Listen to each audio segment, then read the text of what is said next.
This is about an 8.5 pound pork butt. I've removed most of the fat from the top and the bottom as I could.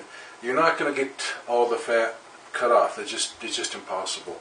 Just remove, just cut off as much fat as you can, and the rest is going to mostly melt off during the cooking process.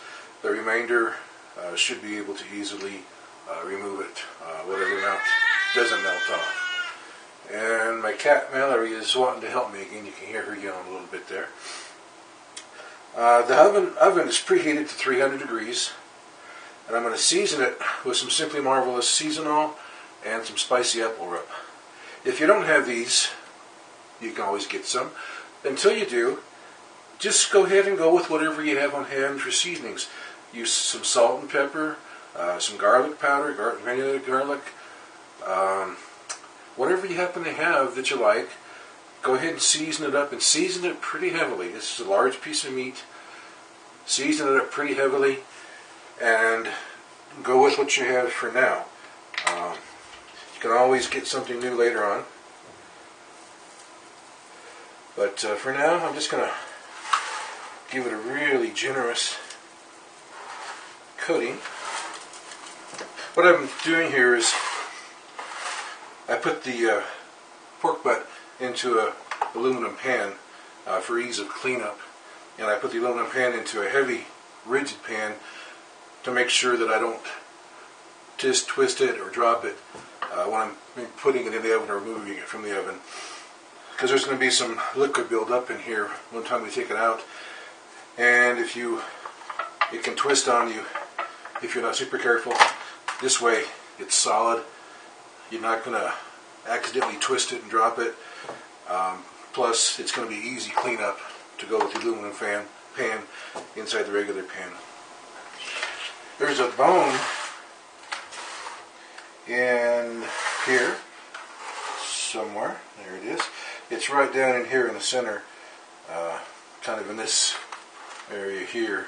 The rest of it is pretty much boneless. So, what I'm going to try to do is put this in at a slight angle, like this, trying to get it right in the center of the meat. This is the temperature probe. This end will plug into a reading unit that will indicate the internal temperature. Okay. And then we'll just plug into one of these units here. You program it at what temperature you want the alarm to sound. I'm going to cook this at 300 degrees until this temperature probe reads right around 160 degrees. 155, 165, that's fine. Just somewhere close to 160 degrees. At that point, I'm going to cover it with aluminum foil, put it back in the oven, and let it go until it reaches right around 200 degrees, 205, maybe 210 degrees. And that's going to take several hours. So, let's get started.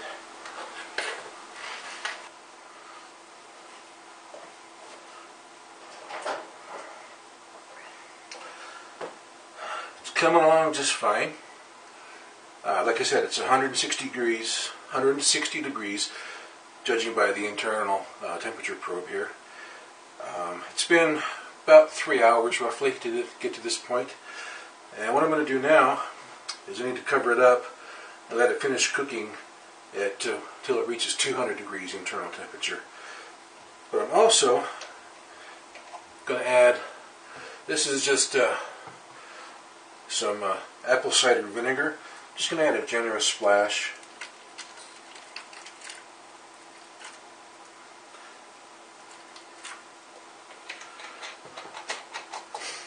That'll help give it some flavor, and it'll also help to tenderize it a little bit and give it a little tang. And this is just some more vinegar. This is a malt style vinegar. Just a few good generous splashes in the bottom of the pan. A couple more for good luck.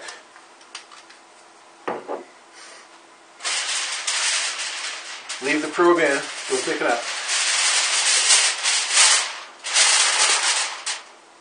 Don't forget, the pan is still very hot. So when you put this foil over it, be careful. You're going to burn yourself if you're not careful. You want to get a fairly tight seal to keep all that moisture in there.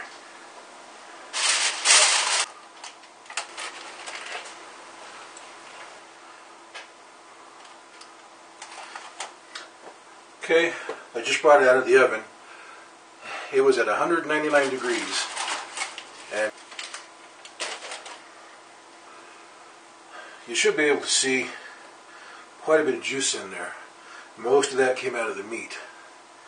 The way we're going to see if it's done is by using a probe. This is a bamboo skewer. And I just, in any spot you can think of, just insert it. It should go in pretty easily. You can also use a metal, this is a thermometer probe, just should go in pretty easily with little to no resistance. Try a few different spots, and this one seems to be like it's ready to go. So I'm going to go ahead and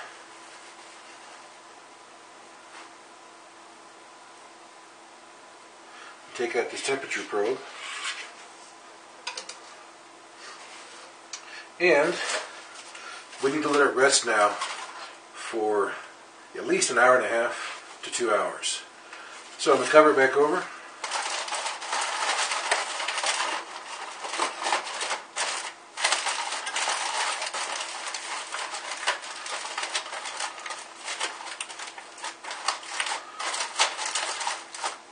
Seal it up pretty good.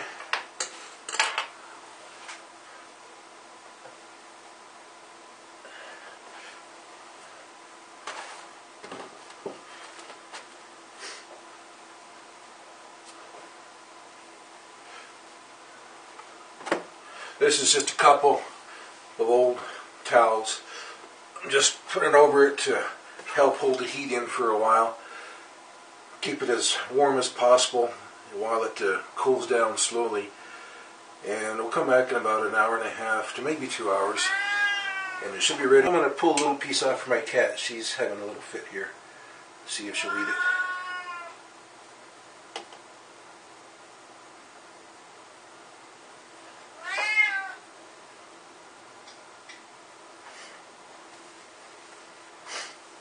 Okay, that might keep her quiet for a few seconds. Now,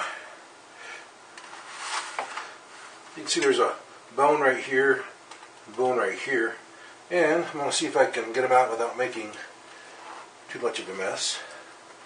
Just wiggle it a little bit, and if it's cooked properly, it should come out with perfectly clean, with no troubles for you whatsoever.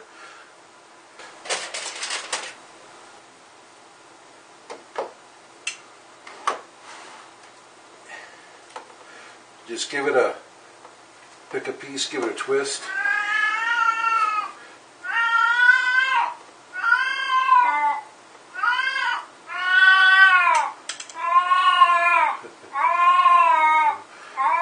Well, Mallory, my cat, she just finished her, she just finished her pork. It's all gone, and now she's singing her, I guess it's her victory song, I don't know. There, she just quit. She'll be quiet for a little bit now. But there, it's about halfway done. That's shredded pork or pulled pork. I'm going to have to sneak a little piece here. Like that mark on it. Good. Just melts in your mouth. It's so tender and juicy. Anyway, give it a try. It's worth the time and effort. Effort's pretty easy. It's a time that's a little bit of a killer, but it's good, worth it. So we'll see you next time on Cook and Gobble videos.